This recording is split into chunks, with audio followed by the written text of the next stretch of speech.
오늘 성경 말씀은 사도행전 5장 12절에서 16절입니다. 베드로 사도의 삶은 크게 두 단계로 나누어 볼 수 있습니다.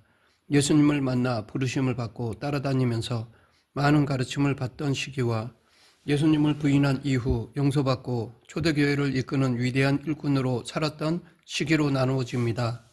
오늘은 후자 부분, 즉 예수님을 부인한 이후 용서받고 초대교회를 이끈 위대한 일꾼으로 살았던 베드로에 대해 살펴보겠습니다. 예수님이 십자가에 달려 돌아가시자 베드로는 고향으로 돌아가 고기 잡는 일을 다시 시작하였습니다. 제자가 되어 예수님을 쫓아다녔지만 그분이 십자가에서 죽자 할 일이 없어졌습니다. 예수님은 베드로를 사람 낚는 업으로 부르셨지만 이제 그는 물고기 잡는 업으로 돌아갔습니다. 꿈과 목표가 없어지자 먹고 사는 문제, 곧 현실적인 문제 때문에 과거 어부의 삶으로 돌아갔습니다. 베드로는 이렇게 위대한 영적 지도자 대신 갈릴리의 한 어부로 생을 마감할 뻔했습니다. 그런데 부활하신 예수님이 그런 베드로를 한 번 더 부르셨습니다. 예수님은 베드로를 찾아가셔서 내가 나를 사랑하느냐 라고 3번 물으셨습니다. 그리고 정말 나를 사랑한다면 내 양을 먹이라 라고 하셨습니다. 처음부터 베드로는 자격이 안 되었는데도 불구하고 예수님이 제자로 불러주셨는데 예수님을 부인하고 난 후에는 더더욱 자격 미달이 되고 말았습니다. 하지만 예수님은 그런 베드로에게 2번째 기회를 주셨습니다. 이런 예수님의 용서를 경험한 베드로는 그 후 사도답게 예수님을 위해 많은 사역을 하다가 순교하였습니다. 우리 각자에게도 베드로처럼 주님이 불러주신 경험이 있을 것입니다. 만약 주님이 부르셨는데 베드로처럼 실패하고 넘어져서 옛날로 돌아가 물고기를 잡고 있다면 다시 내가 나를 사랑하느냐 내 양을 먹이라 라는 예수님의 음성을 들어야 합니다. 우리는 어떤 직업을 가졌든지 누구나 제자 삼고 양육하는 사명을 감당해야 할 것입니다. 예수님의 용서를 경험하고 다시 사명을 받은 베드로는 완전히 변화되었습니다. 이때부터 그는 말씀을 전하고 능력을 드러내며 온전히 예수님과 동행하는 위대한 지도자로 살았습니다. 예수님이 승천하신 후 예루살렘에 모여 기도하던 제자들에게 성령이 임하시면서 그들은 방언을 하였습니다. 그때 여러 지역에서 온 유대인들이 자기들의 방언을 듣고 놀라 당황할 때 베드로가 일어서서 큰 소리로 복음을 선포하였습니다. 그는 하나님이 예언하신 말씀대로 이 땅에 오신 예수님이 십자가에 못 박혀 죽었다가 부활하여 주와 그리스도가 되셨으니 회개하여 각각 예수 그리스도의 이름으로 세례를 받고 죄 사함을 받으라고 외쳤습니다. 베드로는 마음이 불타올라서 예루살렘 한복판에서 많은 사람들에게 복음을 전했습니다. 이것은 그야말로 목숨을 건 행동이었습니다. 과거 살아보겠다고 한낱 여종 앞에서 거짓말했던 베드로가 이제 예수님을 모함해 죽인 자들이 시퍼렇게 살아있는 예루살렘 한복판에서 당당하게 예수 그리스도를 전하고 있는 것이었습니다. 이때 베드로의 설교를 들은 사람들이 마음에 찔려 회개함으로 3,000명이 세례를 받는 엄청난 일이 일어났습니다. 베드로는 더 이상 자신의 연약함을 생각할 겨를이 없었습니다. 그는 예수 그리스도가 온 우주를 지으신 하나님의 아들이시며 우리를 구원하기 위해 이 땅에 오셔서 십자가에서 죽으시고 부활하셨으니 누구든지 예수님을 믿기만 하면 구원받는다는 진리를 확실히 깨달았습니다. 그래서 소망 없는 사람들에게 이 복음을 전할 수밖에 없었습니다.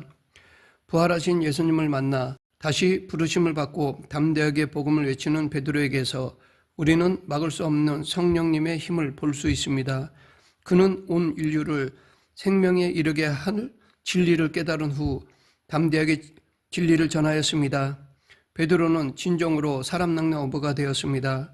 오늘날 한국교회에도 이런 베드로의 끓어오르는 열정이 필요합니다.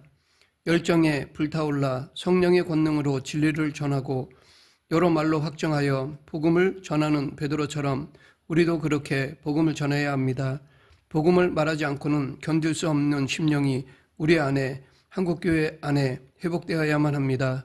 그리고 열정뿐 아니라 구원 진리에 대한 명확한 이해도 동반되어야 합니다.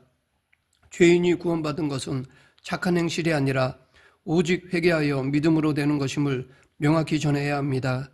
더욱이 선행으로 구원받는다고 잘못 알고 있는 자들에게 이 복음을 전해야 합니다.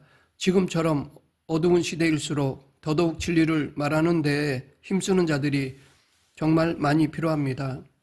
오순절에 성령의 충만함을 입어 3,000명 이상을 회심으로 인도한 베드로 사도는 성전에 기도하러 올라가다가 성전 미문에 앉아 구걸하는 자를 보았습니다. 그는 나면서 못 걷게 된 사람이었는데 성전에 들어가려는 베드로와 요한에게 돈을 달라고 구걸하였습니다. 이에 베드로는 금과 금은 내게 없거니와 내게 있는 이것을 내게 주노니 나사렛 예수 그리스도 이름으로 일어나 걸으라 라고 하면서 그의 오른손을 잡아 일으켰습니다. 많은 사람 앞에서 예수님의 이름으로 일어나라고 명령하긴 했지만 베드로가 혹시 못 일어나면 어떡하지 하고 순간 두려움을 갖지는 않았을까 하는 생각도 해보았지만 베드로의 모습을 보면 이미 그런 단계는 뛰어넘은 것 같습니다.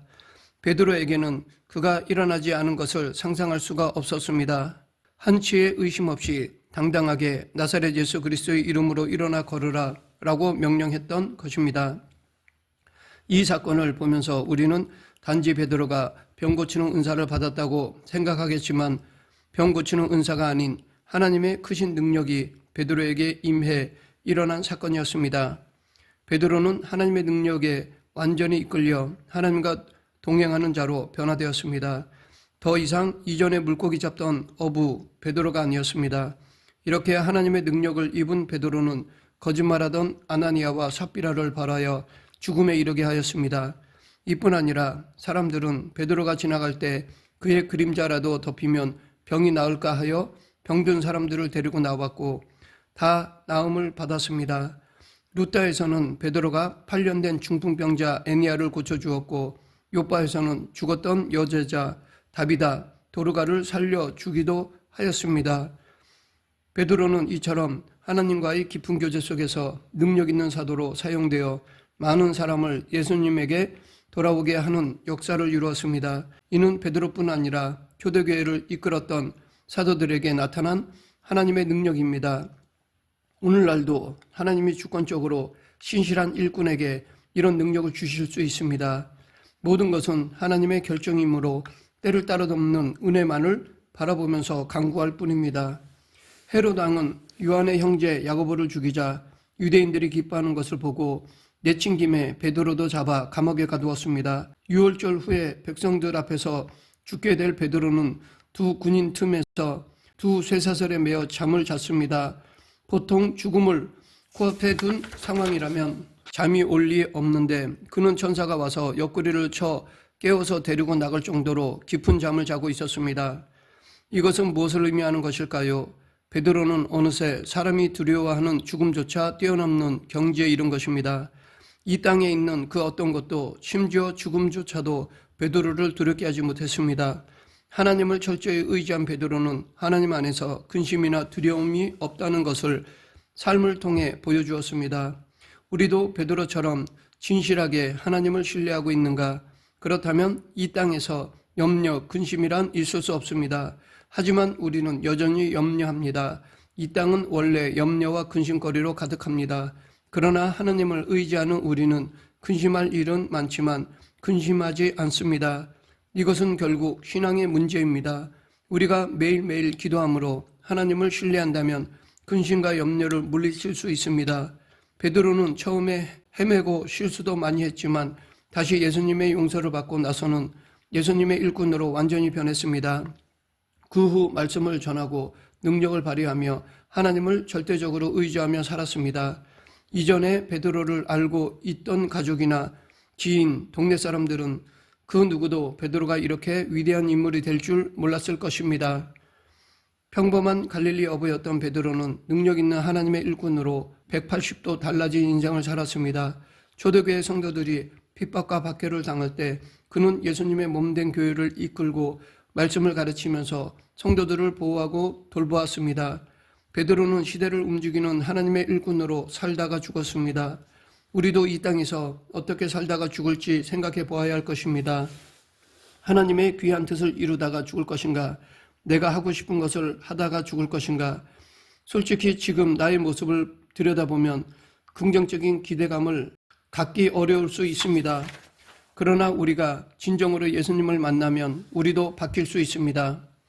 예수님은 당신을 부인하고 절망 가운데 있던 베드로를 다시 일으켜서 훌륭한 일꾼으로 만드신 분이십니다. 그러하기에 지금 우리도 소망을 가질 수 있습니다.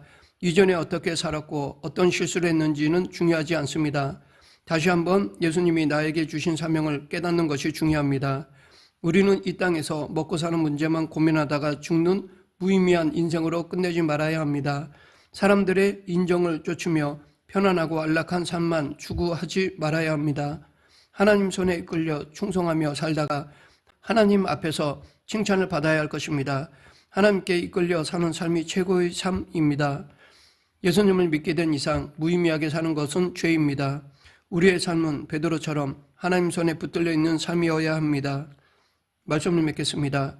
하나님이 우리를 이 땅에 보내신 의도를 깨달아 자신도 만족스럽고 하나님 앞에서도 열매 맺는 삶을 살아야 합니다. 과거의 자신에 이끌려 다니지 말고 베드로처럼 다시 시작하기 바랍니다.